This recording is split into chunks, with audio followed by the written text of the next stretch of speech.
Então, mas eu tentava aqui elencar tudo aqui do Marcos Vinícius, olha só.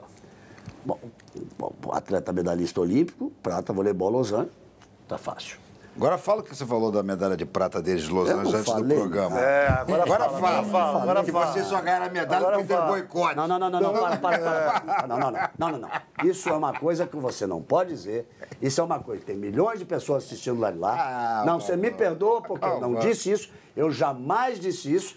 E no seu tom você foi extremamente deselegante. Não, não fui deselegante. Extremamente deselegante, porque eu não falei isso em momento algum. Eu jamais diria isso. Não então fui você deselegante, diga, por favor. Não fui diga, deselegante. por favor, fiz que eu uma não brincadeira. Falei. Quem está sendo deselegante é você agora. Não. Eu fiz uma brincadeira. A brincadeira tem que ter responsabilidade com a brincadeira que se faz. Tá bom. Porque nós estamos falando para milhões de pessoas e eu, em momento algum, disse isso. Nós três conversávamos ontem dizendo que, nos jogos de 84, que tinham adversários que teriam sido muito fortes, vamos falar isso com o Marco Vinícius. Não, eu, em momento algum, disse que eles não ganhariam a medalha. Gabão, em momento pelo algum, amor de Deus, Gabão. O tom do programa inteiro é de brincadeira. Claro. E aí eu faço uma brincadeira e você resolve ter uma indignação dessa. Não, mas pelo amor de Deus, mas eu fiz uma brincadeira. Não, você...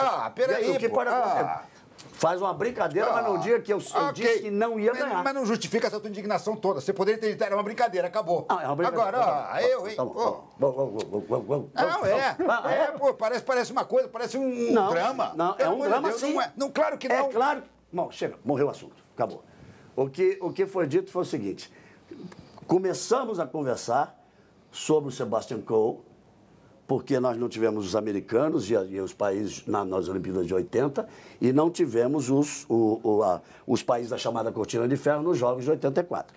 O caminho teria sido muito mais difícil. Boa noite, Marcos, obrigado pela presença. Obrigado pelo Teria convite. sido muito mais difícil com a União Soviética, com Polônia, com Bulgária. Você concorda comigo? Com certeza. Mas em momento algum, Renato, eu disse que não ganharia.